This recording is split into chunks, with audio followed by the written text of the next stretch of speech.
Financial Planner, Flow on YouTube. This podcast is about learning from those who've been successful and modeling their characteristics. So come along as we learn together and explore different strategies, not only to grow wealth, but how we can stay fulfilled while we're doing it. If you're new to the podcast, welcome. If you're a regular listener, thank you. Those who listen to this show I know are very interested in growth. And today we're going to talk with someone who's produced some serious results over their career. Today you're going to have the opportunity to hear someone with high energy, and I know she's going to give us some great ideas on how we can improve ourselves. Today we have Stephanie Chung. She is an award-winning executive coach, internationally renowned speaker, author. She's a former VP of sales in the private jet industry. And today, she's making a career out of coaching the elite. Stephanie, welcome to the show. Thank you so much, Alton. Very excited to be here. Yeah, well, this is going to be great. If you don't mind, let's just get started with a little bit of your background. Sure, absolutely. So I have to start out because a lot of times people ask me, how did you get into private aviation? The truth of the matter is that I was born a military brat. So my dad was in the U.S. Air Force my entire life. So I grew up around planes literally my entire life. So I knew that when I got older, I wanted to do something in aviation. Started out slugging bags, at American Airlines ticket counter, broke through my own glass ceiling, got into sales for the airlines, did that for many, many years. Really had a great time, and then got recruited into the private aviation space, and so did that for many, many years as well.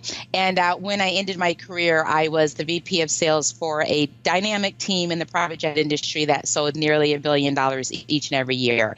So it was a great time in that space, and I was there for about 30 years. But as you mentioned now, for the past several years, I've been my own entrepreneur and started my own executive coaching practice where I specialize in leadership communication as well as high ticket selling, because obviously of my background, a lot of companies will call me in and help try to figure out how do we take their sales and sales team to that next level. So it's a lot of fun. Awesome. Well, on your website, it says that your title is the high ticket sales closer. So tell us a little bit about that. How'd you come by that? Someone actually nicknamed that to me. They're like, oh no, we hear high ticket sales all the time, but usually people are talking about, a couple $1,000 here and there, right? And they're like, no, you're the high ticket salesperson, simply because I'm used to dealing in the, millions of dollars or producing, teams that produce billions of dollars. And so over my career, I've sold literally billions upon billions. I've been, a seller for a very long time, selling very high ticket items. And so, it was just a nickname that someone else gave to me, and it kind of stuck. And so now even when I hear myself being introduced, it's usually the high ticket sales closer, Stephanie Chung. I'm like, yeah. No, that's awesome. Well, tell us, what are some secrets then about making more sales? And I want to, if you don't mind, I think that everyone sells, whether they think that they do or not. I definitely don't don't sell private jets to people, but I think of even like a job interview or a date, right? I had to sell things to my children sometimes, right, to make them want it too. So give us some tips and some secrets there. Well, first of all, let me just say that I completely agree with you. We're all salespeople. And thank you for saying that, because that is the very first thing that everyone, especially if you're an entrepreneur, everyone has to come to grips that you are, in fact, a salesperson first. And then whatever it is that business you're in, that actually becomes secondary. You're a salesperson first, and then you're a, marketing genius or speaker or what have you. So that's the first thing. Second thing is you're 100% right. If you're a parent, as soon as those kids are born, we're selling them on something, right? Each are spinach, each this broccoli. We're all selling all the time. So how you can become more successful at sales? And I'm going to use it in the sense of, as if someone was an entrepreneur or a business professional.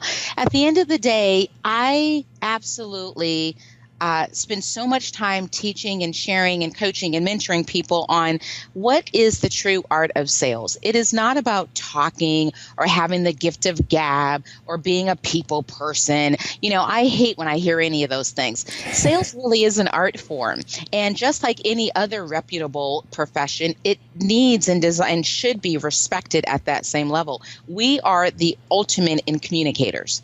And so communication is the key in sales. And communication is not just about talking. It's also, more importantly, about listening. So truly knowing how to ask people questions so you can figure out what it is that they need and what's the need behind the need, right? And then from there, since you should be an expert in your particular space, you then can guide them as to what would make the most sense for them. Hopefully, it's your product or your service, but you know what? Sometimes it's not. And if you're truly being a great salesperson, you're going to guide them to what makes the most sense. And again, that could be, hey, you should do this instead. And this company or this individual is much better suited for what you're looking for versus trying to shove them into your box, if you will. So really how everyone can be a better salesperson at the end of the day is you just have to really understand and be about the buyer in front of you. It's not about you ever in sales. It's always about the buyer in front of you. And so you have to learn how to communicate with them in such a way that really makes sense for them, right? It's all about their preference, not yours. And so the more skilled you get in learning how to communicate the different kinds of communication styles, and then of course listening intently, and then offering up a solution, that is the epitome of sales at the end of the day.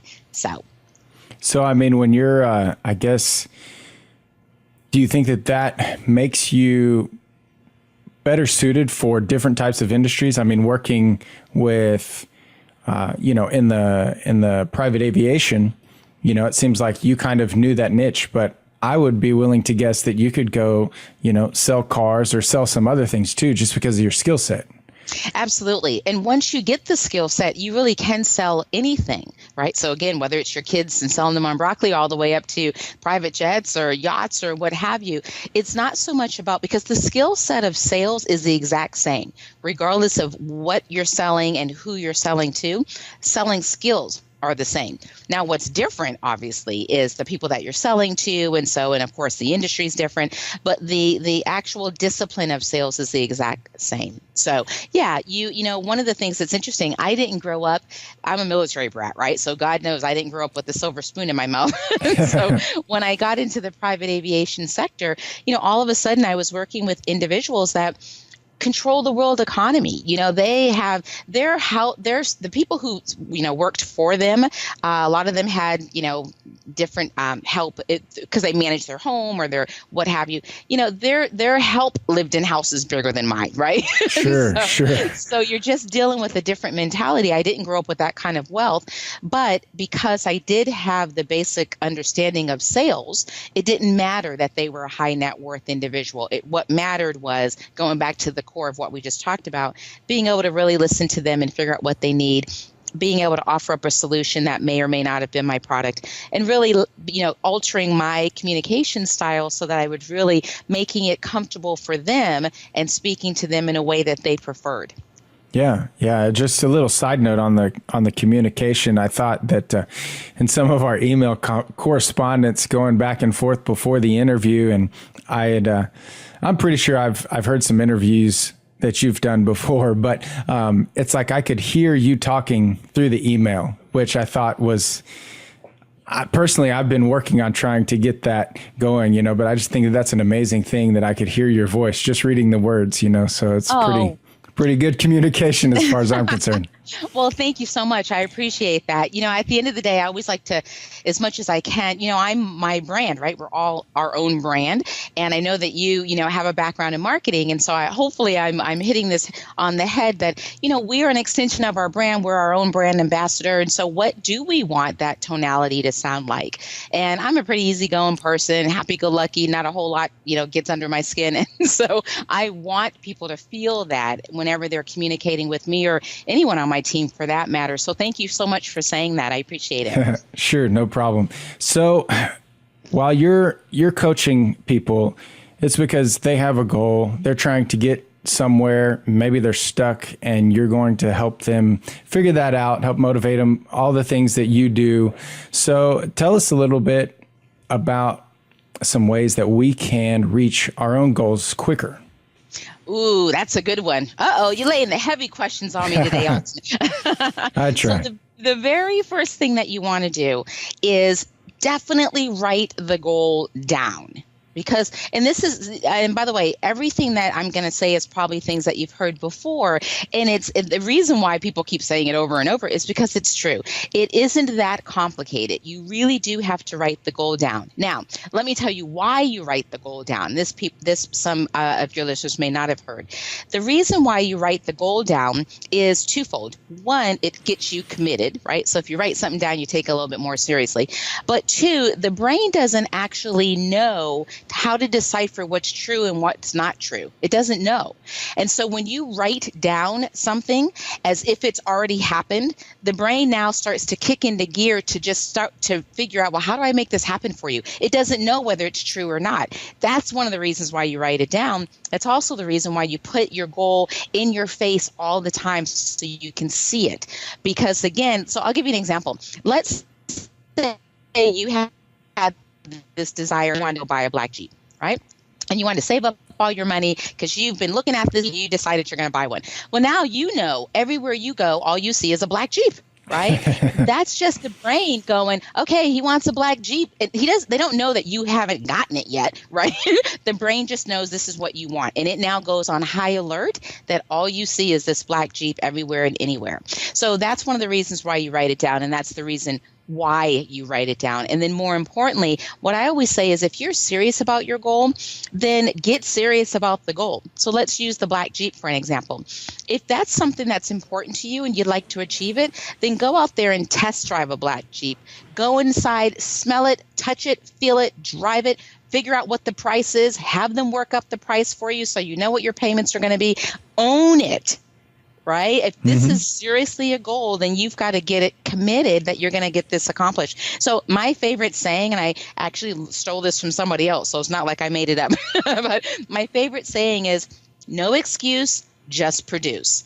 That's it. So I'm not a coach for everybody. I always say I'm not one of those coaches that are going to hug you and coddle and make sure you feel comfortable. I'm the one that's going to get in your face and go, what are we doing? Or do you want it or don't you? Are you serious or aren't you? Let's go. And then more importantly, break that goal up into bite-sized pieces. Because if you look at, okay, I want a black Jeep, well, great. Well, what are the steps that we have to do in order to get you more income in order for you to get that black Jeep? So you need to break it up in bite-sized pieces, because if not, then it's just one big fat wish that never, ever will happen. Okay. Right. Yeah. No, I think that's really good. That's really good stuff. Of course. So when you're talking with these leaders, execs, what are some of the problems that is there a certain problem that they struggle with kind of overall, or, is there a recurring theme that you tell these people to help them lead better? Because I guess as a father, and as well as, running business, that's something that's important to me. So is there anything that just kind of you could talk about as far as that goes? Yeah, absolutely. So when it comes to leadership, whether it's because you're a mom or a dad, or you're leading a company or employees or what have you, really the single most important part about leadership is that you really are an influencer. So whether it's in your home, your company, association you belong to, whatever, it's all about influence. So we want to use that influence responsibly. So what that means is, one, connect with your people, and whether your people are your family or your people are your employees, but connect, be transparent. We're all human beings, and good, functional human beings. It's because we have a connection. We're all connected in some shape, form, or fashion. And so when you're a leader, long gone are the days that you just have the ability to just be the smartest guy or gal in the room. Those days are dead. Really what leadership is all about when we think of influence, and the reason why I use that word is because you could be a leader and not have the title of a leader. But if you've got the influence, then you now are a leader. You're a dad. You can go and watch kids play in a playground and tell which little kid in the sandbox is the leader, right?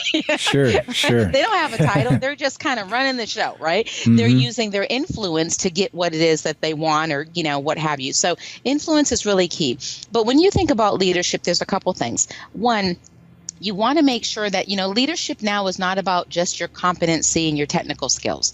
We're going to assume, if you're a leader, that you truly do have the smarts and the competency to be there.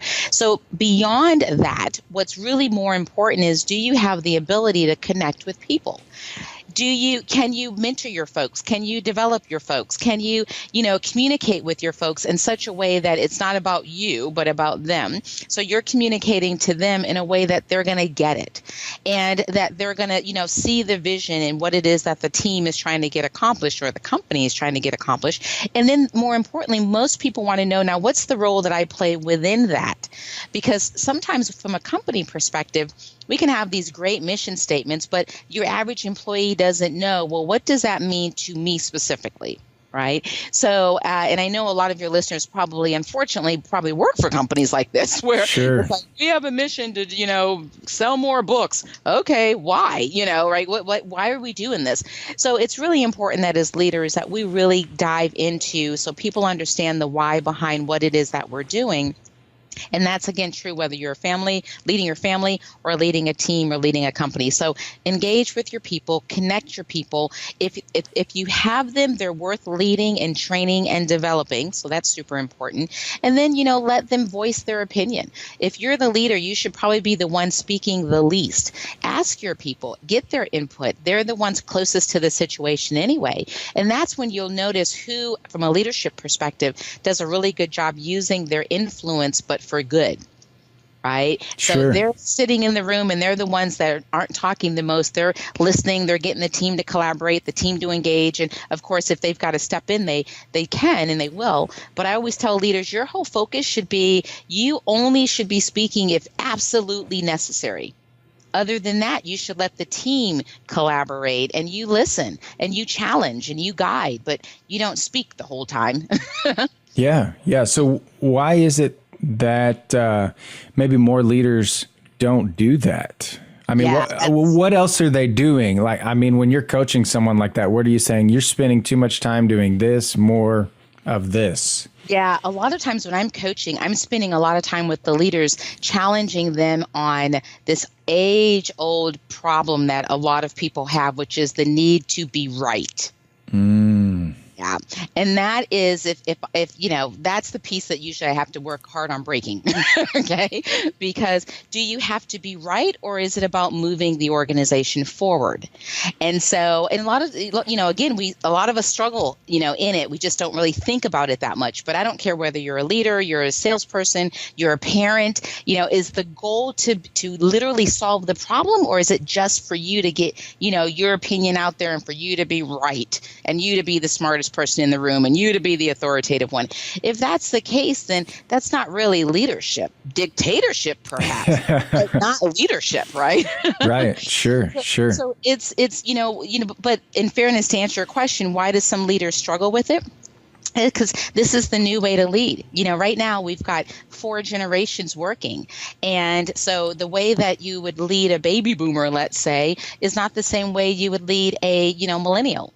And so the good thing about 4 generations working is it's challenging leaders to really have to learn how to lead, not tell people what to do, not, hold people accountable, but also lead them, guide them, explain things to them, and yes, then hold them accountable to making sure it gets done. Sure. And it sounds like it kind of goes back to what you were saying as far as communication and knowing the different types of communication styles. Definitely, I've seen firsthand the difference between baby boomers versus millennials, right? It's a completely different thing. So I think that's a very good point. Absolutely. And when you think about, if I may, Alton, just kind of expand on that. Sure. really four primary types of styles when it comes to communication, right? So you may have someone who is very direct, kind of results oriented, very high level. They just think in bullet points, right? Then you may have someone who's extremely analytical, and they're going to think about all the details. They're the ones that the I's are dotted, the T's are crossed. They're just very logical in their thought process. Then you have some people that, the way that they communicate is it's all about fun and enthusiasm, and they're the people, right? Yeah. And then you may have another style who's, these folks are just very considerate. They're trustworthy, they're loyal, and, what matters to them is about the relationship. So keeping those four styles in mind, and I do this in one of my trainings, let me tell you how I may say something four different ways. And this is important from the leadership perspective, or of course, if you sell, you'd asked me a question about selling. It's super important that we're always alternating how we speak so that the buyer in front of us is most comfortable.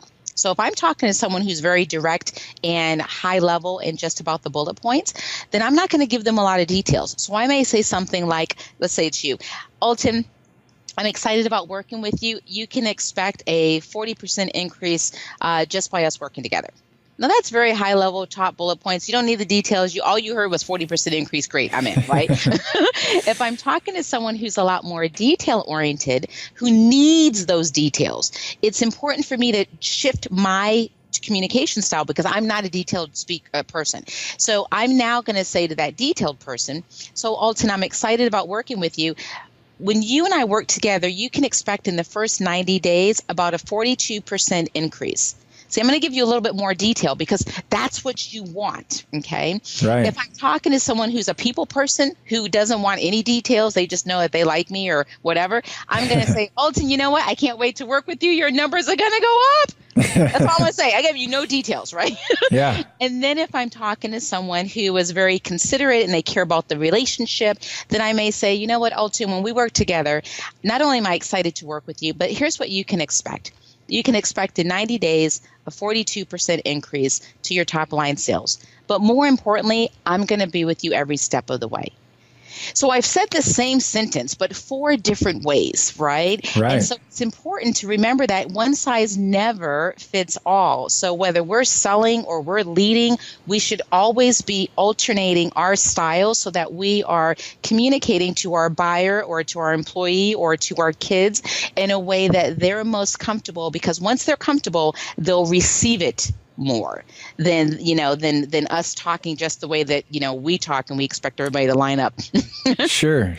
Yeah. And I think, at least in my house, there's a lot of different personalities. So I'm gonna have to be multiple personality dad, but, no, that's great stuff for sure. Awesome. So if you're listening to this podcast, I know that you're trying to take things to the next level.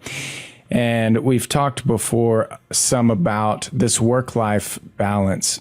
So Stephanie, I know that, you deal with a lot of different clients, and if they're trying to reach goals, they're going to have to create some changes, do things a little differently.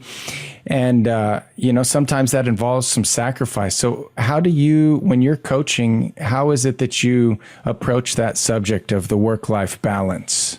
Yeah, the very first thing that I do, and that's such a great question, is to tell them that there is no such thing.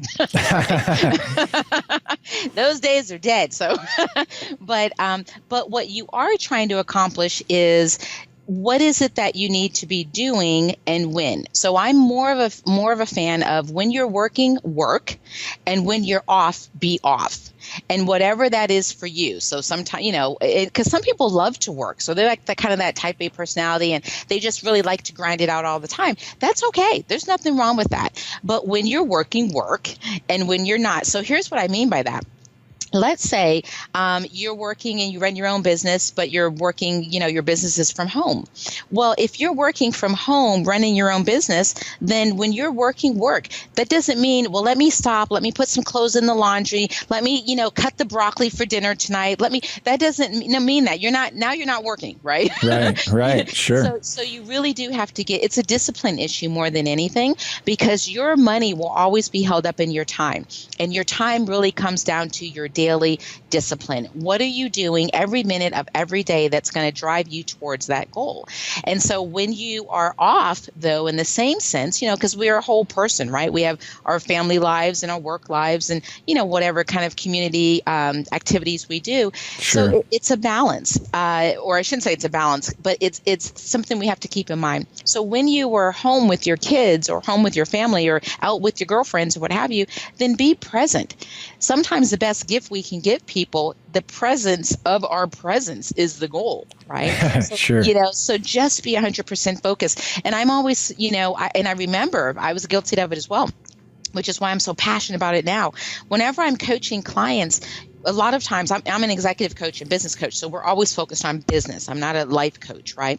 But one of the things that happens is as their business is starting to get to that next level, or they're getting to that next level, then I am always very purposeful to make sure that their home life doesn't get left behind, right? So that means as everything is getting better, your home life should be getting better too, whether that means you're a better mom, a better sister, a better dad, a better husband, whatever. That needs to be coming along this path, because you'd hate to get everything at work, right? You get this great business and then your whole family life gets, shot down and you've got nothing. You're by yourself. So that's never the goal, right? Sure. So really, when you think about work-life balance, it's, make sure when you're home, don't answer the emails. Don't answer the phone calls. If you're a dad, be home with your kids and just be 100% into what they're doing. They deserve that, right? That's how you grow and create the healthy, functional adults, right? Sure. When you've been able to be there and give them your presence when they were, coming up and you were at home. Yeah, no, I think that's spot on. And I think that, maybe with your dad, it was kind of the same thing. He might have been gone, right? But when he comes home, if he's actually home, then that's a great thing. Yeah, absolutely. And the same is true at work, right? Mm-hmm. If you're leading employees or working for yourself or what have you, get your mind shifted into the focus of, okay, I'm working these 8 hours, 5 hours, 10 hours, whatever it is, but just be 100% there. And so I used to tell, I worked from home many, many years ago, and my daughter was little at the time. And I would tell her, when mommy goes behind these closed doors, which was my office, sure, and, don't interrupt me unless there's blood, Yeah. If there's blood, come get me. But other than that, I'm at work, right? And so anyways, it's just a discipline issue. Yeah. And I think that, I think I heard it said that when you approach someone, if they don't have that presence, if they're on their phone, or if they're, hang on, I've got to type this email, but you can tell me your problem, right? They're not even present there. And I think it goes back to the communication. It goes back to the leadership that you said and even selling, right? Selling that you are the leader. You've got to be present in that moment to be the person that you need to be. Absolutely. And it's a sign of respect. I think today in our world where technology and texting is everything's very, quick and at our hands, the fact of the matter is that's not communication. Communication is communication. Right. And so, whether it's talking to someone and giving them 100% of your attention, having dinner with your family, giving them 100% of your attention, those days seem to be going away further and further, which is unfortunate because, we just have to get back to making sure that when we have the ability to be with someone, whether it's at work or at, dinner or what have you, that we give them the respect of, again, giving them our presence. Sure. Well, thank you so much for giving us your presence today. Is there anything that you would like to leave our audience with? Well, yes, I want to definitely, the good thing is it's never, now is like a great time to be running a business or working for a thriving business or just figuring out where you want your career to go. I mean, now is the best time and now is your time. So what I would say is make sure that you're putting forth the effort, that you're being really disciplined, that you're being really, you're staying in reality for yourself, because the sky's the limit. You can do whatever it is that you want to do. Write down your goals, put them in bite-sized pieces, get committed. And, if you need to get some help, whether it's coaching or mentor, there's probably people at work or there's a lot of different resources that you have, but make a decision that you are going to get to your next level this year, whatever that is for you. And then do not give yourself the excuse. Just produce. Money doesn't buy us happiness, but it buys us a whole lot of options, Elton. So I couldn't agree more. Yes, have some fun. Have a good time. All right. Well, where can people reach you? The easiest place to catch me is stephaniechung.com. stephaniechung.com. And any of your listeners that are females, they are welcome. I have an ebook out there. It's downloadable. It's free, called Profit Like a Girl, how to profitlikeagirl.com, or actually profitlikeagirl.com. But the book is called How to Profit Like a Girl, A Woman's Guide to Kicking Butt in Sales and Leadership. So that's a free download that they're welcome to go ahead and tap into. Awesome. Well, thank you so much for being on our show. Absolutely. Thanks for having me. Bye-bye now. All right. That was a great interview today with Stephanie Chung. I want to encourage you to go check out her website. It's great to be around someone that has so much energy. I'm sure you picked up on that, and I'm sure that your day is better because of it. I hope that this podcast has brought value to your day. I hope that it has inspired you now more than ever to really pursue your own greatness, to pursue the things that you're passionate about, and design and architect a life that you love living. Please share this. Please subscribe.